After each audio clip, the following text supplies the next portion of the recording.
Cześć, jak zwykle, kochani. Janusz Dąbrowski, kanał Barwy Zdrowia na YouTubie oczywiście, czyli tutaj. O czym dzisiaj? Dzisiaj, jak widzicie, doktor Breyer, Stanisław Breyer. Nie tak dawno, kilka dosłownie dni temu, pewna moja znajoma przesłała mi link do przeciekawej książki, ale o tej książce dzisiaj nie będziemy jeszcze mówić. Właśnie znaczy autorstwa doktora Stanisława Breyera. Zaraz opowiemy sobie o nim. To jest szczególna postać, niesłychanie ciekawa i warto przypomnieć tę postać. Sam nie wiedziałem, że taki lekarz istniał. Lekarz, przedwojenny lekarz, wspaniały lekarz. I warto po prostu opowiedzieć o nim. Opowiem, a w zasadzie poczytam, więc dzisiaj za bardzo nie będę się wyzilał, że tak powiem.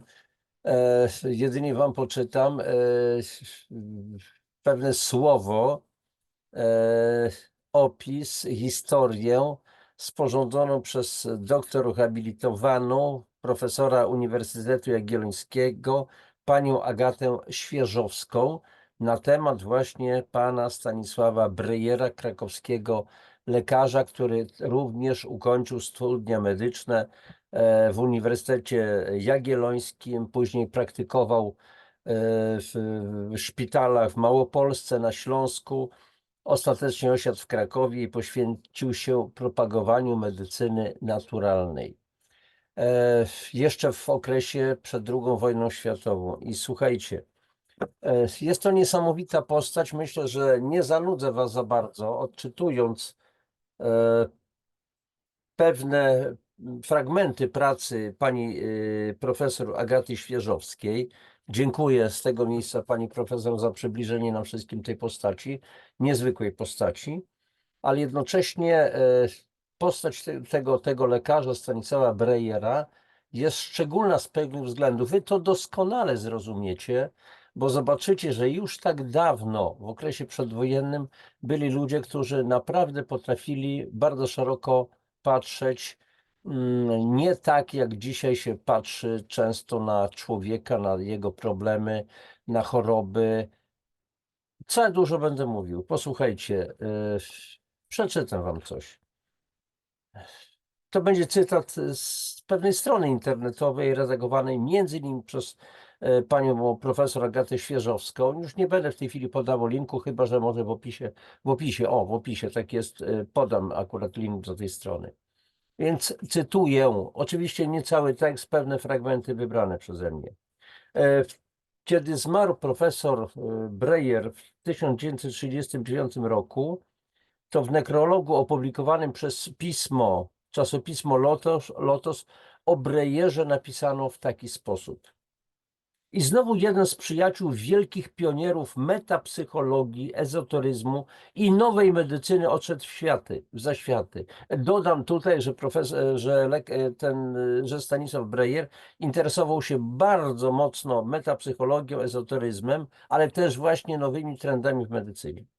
Cokolwiek powiedzielibyśmy o tym głębokim i pogodnym filozofie, o tym wnikliwym i pełnym intuicji lekarzu, o tym rozumnym, tolerancyjnym, jakże szlachetnym, dobrym człowieku, będzie to zaledwie skromnym i niezupełnym wyrazem jego przebogatej i wyjątkowo uposażonej duszy. Był Sokratesem XX wieku, szukającym prawdy, stojącym na gruncie najszerszego i najgłębszego pojmowania Boga, jedynej wielkiej rzeczywistości, obejmującej wszechświat, a przejawionej w duszy człowieka, tęskniącej nieustannie do ideału. Walczył niestrudzenie słowem i pismem ze straszliwą pomyłką różnych systemów religijnych, że oto my ludzie uczyniliśmy Boga na obraz i podobieństwo swoje. Ja tu przepraszam, że się uśmiecham, ale to bardzo dobrze współgra z tym, co między innymi piszę w mojej książce, właśnie jak i mojej książce, wiecie co, czasami zaorze, a właśnie nie samym chlebem żyje człowiek, jako odkryć Boga w sobie. A więc no, to było dla mnie zaskoczenie, odkrycie w ogóle tej postaci i to, czym się doktor Breyer zajmował.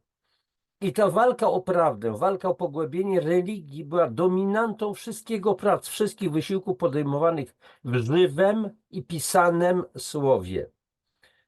Koniec cytatu. Staram się zachować język ówczesnych czasów, pisowni i tak dalej.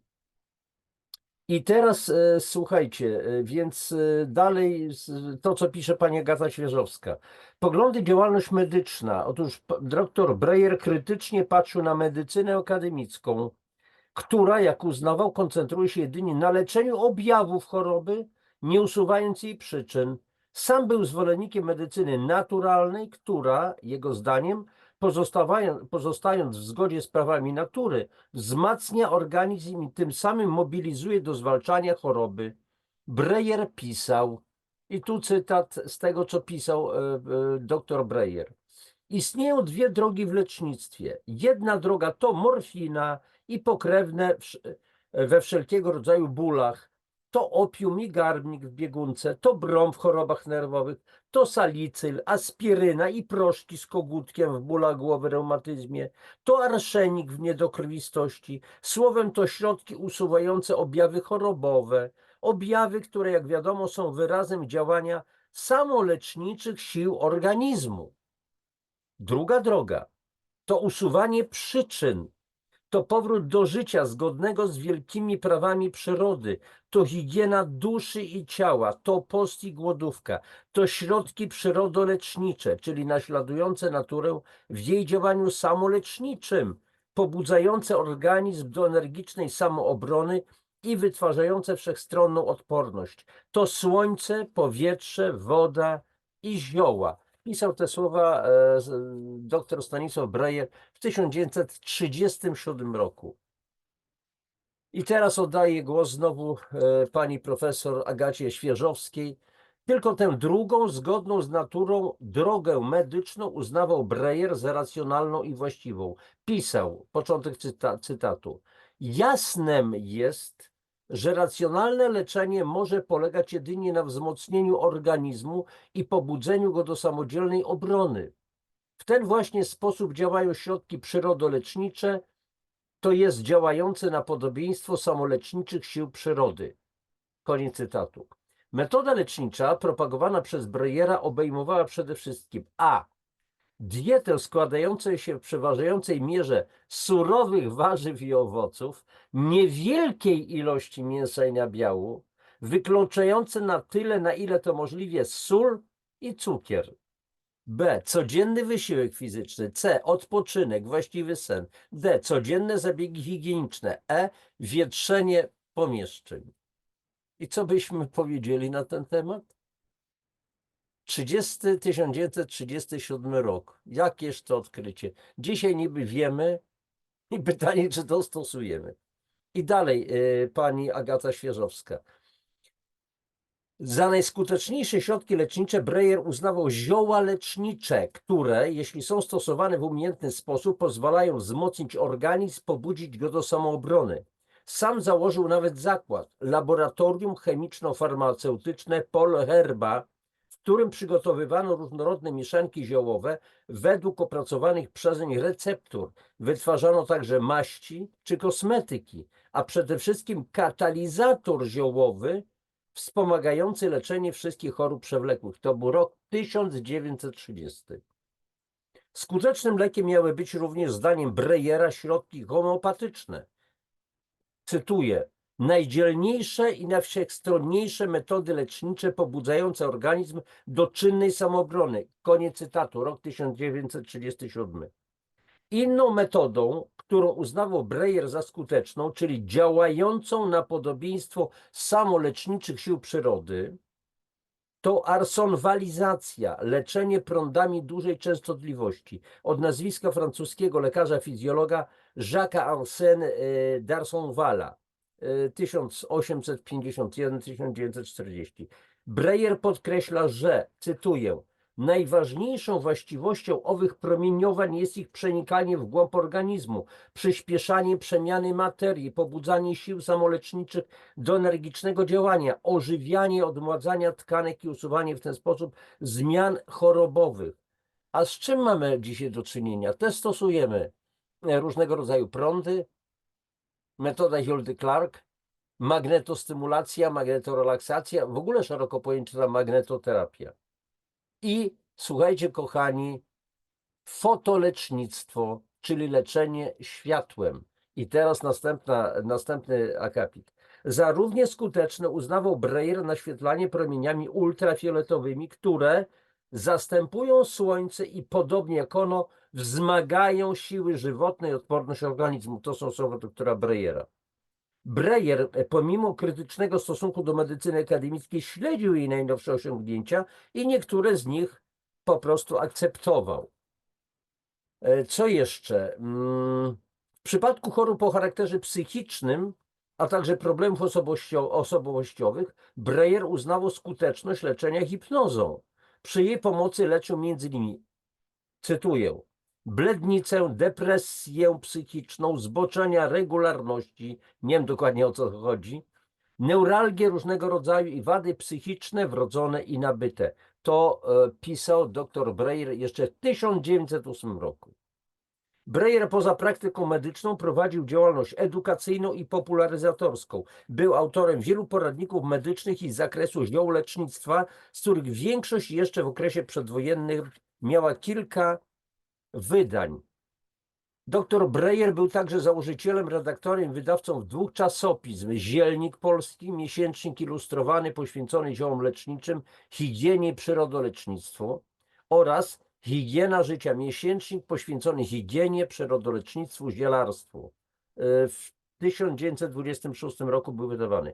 W 1930 roku założył Stowarzyszenie Liga Zdrowia, którego organem było wydawane i redagowane przez Breyera pismo Liga Zdrowia, czasopismo poświęcone moralnemu i fizycznemu odrodzeniu społeczeństwa. To był rok 1930.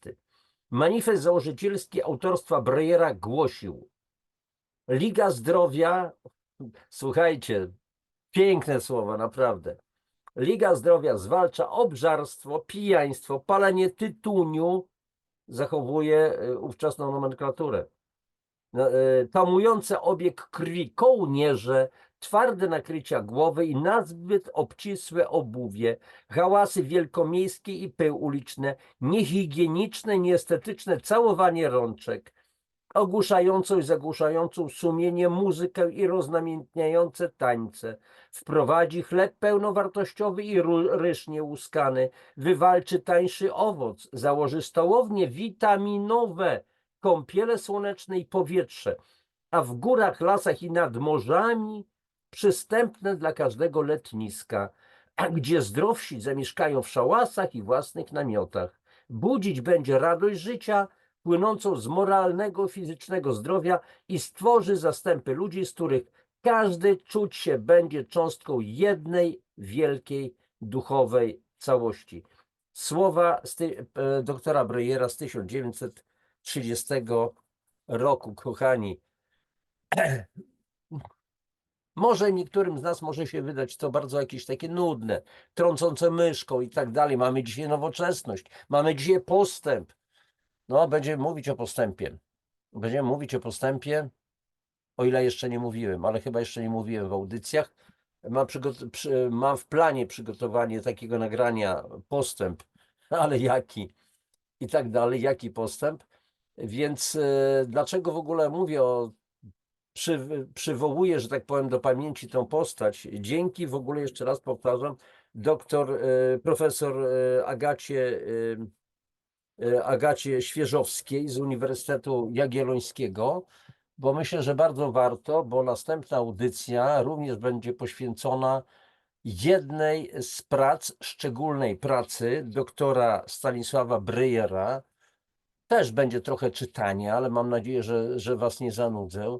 Przekonacie się, że oni już wiedzieli o tym w 1937 roku. A co wiedzieli i o czym wiedzieli, to po prostu w następnej audycji. Zapraszam z góry. A dzisiaj tylko było właśnie o profesorze Breyerze.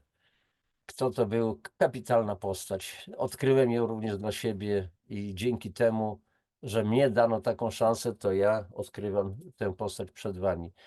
Słuchajcie, tyle na dzisiaj. Bardzo dziękuję za waszą obecność, jak zawsze.